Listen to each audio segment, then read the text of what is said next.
কেন করতে গেলে সব? আমার সামনে তোমার মুখে কফি ছুঁড়েছিল যে, তাকে তো আমি ছেড়ে দেবো না, না? শাস্তি তো পেতেই হবে তাকে। তার জন্য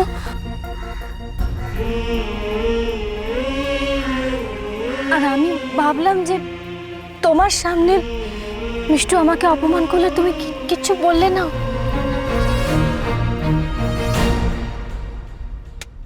তুমি কি ফিরবে আমার গাড়িতে? তাহলে চলে এসো, আমাদের বেশি সময় নেই। যাও, তোমার ফিয়ান্সে ডাকছে, যাও।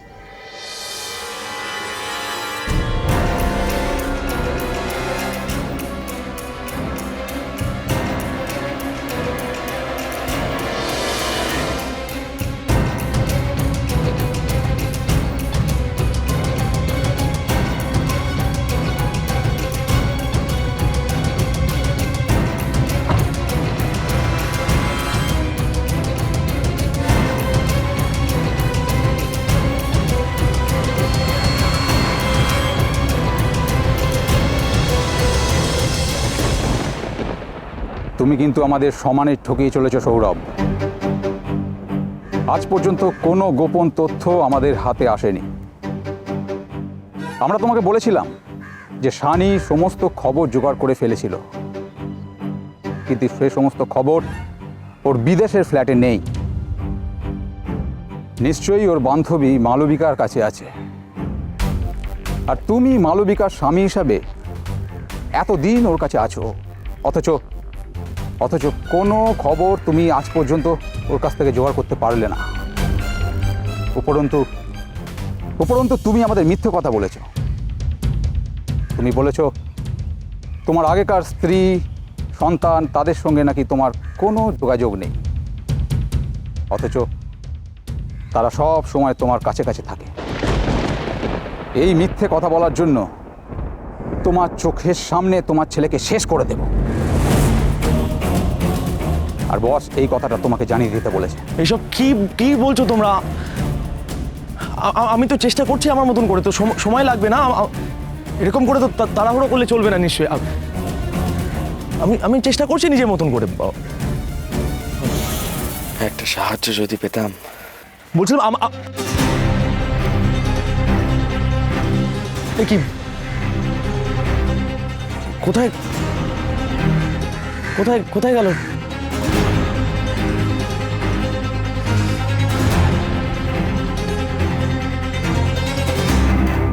কি করে বললো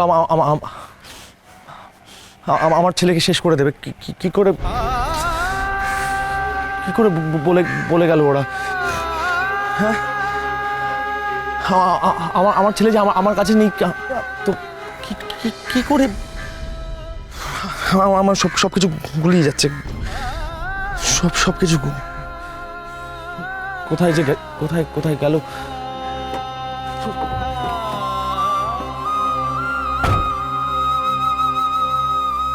ওর শরীরটা সত্যি খুব খারাপ মিস্টার মৈত্র।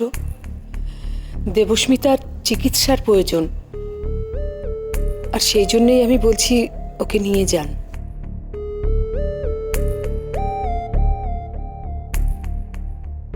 হ্যাঁ, বাড়ি তো। কামন বর্দা, ফোনটা ধর। কুটুর খবর নেওয়াটা দরকার আমার।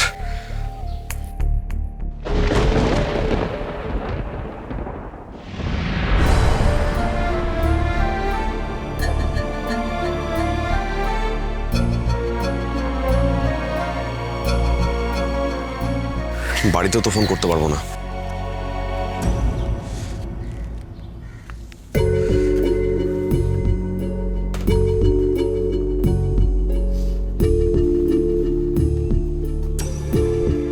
কি রে মা, কি হয়েছে তোর? বাড়ি যাবি? চল, কয়েকদিনের জন্য বাড়ি চল, একটু সুস্থ হয়ে নে, তারপর আবার আসবি, কেমন? শোন না মা, আমার কথা একটু শোন। বারবার ফোনটা কেন কেটে দিচ্ছে বুঝতে পারছি না, এমার্জেন্সি রয়েছে। কয়েকদিনের জন্য বাড়ি চল, তারপর আবার আসবি। ঠিক আছে? আরে কিছু তো বল, চুপ করে আছিস কেন? মিস্টার মৈত্র, হ্যাঁ? ওর শরীরটা ভালো নেই। আমাদের একজন টিচার যদিও বা ওর কাছে যেতে পেরেছিল, কিন্তু তার এনগেজমেন্ট হয়ে যাওয়ার জন্য সে কটা দিন আসছে না। তাই বলছিলাম ওকে বাড়ি নিয়ে যান, ওর ট্রিটমেন্ট দরকার।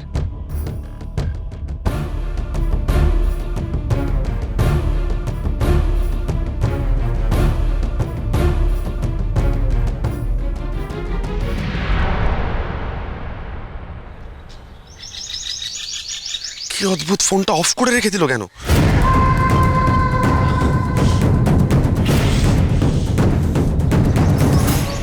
আপনি যে উপভোক্তার সঙ্গে কথা বলতে চাইছেন উনি তোমার আগেকার স্ত্রী, সন্তান, তাদের সঙ্গে নাকি তোমার কোনো যোগাযোগ নেই, অথচ তারা সব সময় তোমার কাছে কাছে থাকে।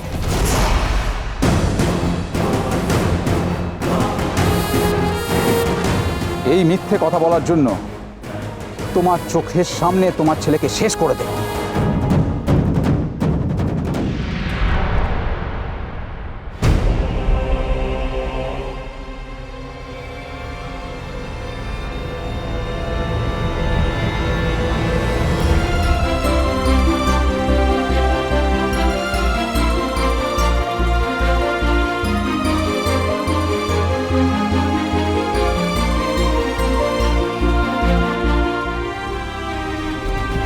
জেঠাই, জেঠাই দাঁড়াও দাঁড়াও, জেঠাই দাঁড়াও। কি হলো, গাড়ি দাঁড় কথা বললি কেন? হ্যাঁ?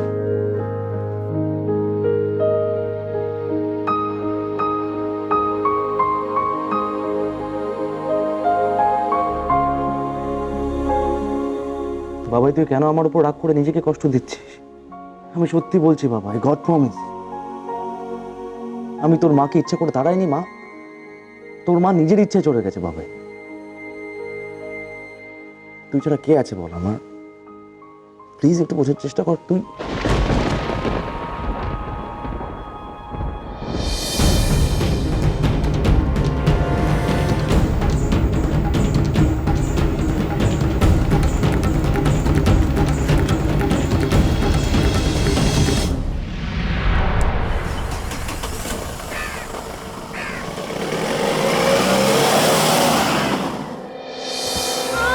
কি তুই এখানে নামলি কেন? কি হয়েছে মা? হ্যাঁ? আমি কোথাও যাব না, এখানে সকলে আছে, মা, বাবাই, ভাইয়া আছে। আমি যাব না, বাবাইকে ডাকো। মা মা কেন এরকম খুঁজছিস বাবা? তুই কি পাগল হলি? হ্যাঁ, এখানে আমি বাবাইকে পাবো কোথায় বল? ওই তো বাবাই ওখানে দাঁড়িয়ে আছে। বাবাই, ও বাবাই, বাবাই, বাবাইকে ডাকো না, বাবাই। হে ভগবান, মেয়েটা তো ভুল দেখছে। আমি ওকে নিয়ে কি করি? ওর বাবাইকে এখন কোথায় পাই? সে তো কোথায় আছেন?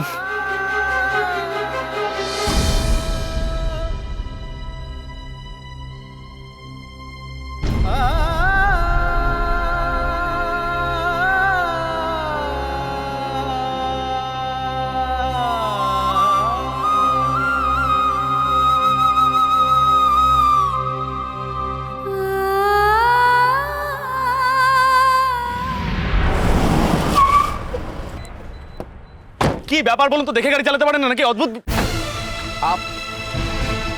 যে তোদের সঙ্গে এইভাবে রাস্তার মাঝখানে দেখা হয়ে যাবে, ইচ্ছেও থাকবে। আমি তুই বল কুট্টু কোথায়, ও কেমন আছে, কি কি অবস্থা আছে?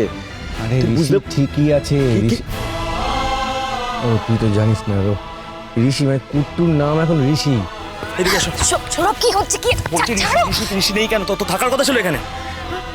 ঋষি, ঋষি তো এখানেই ছিল, গেল কোথায়? কি ছিল মানে? এটা কি তোমরা জানবে না কে কোথায় থাকবে? টিচার হচ্ছে তোমরা, কোনো দায়িত্ব নেই। লাগলো চোখে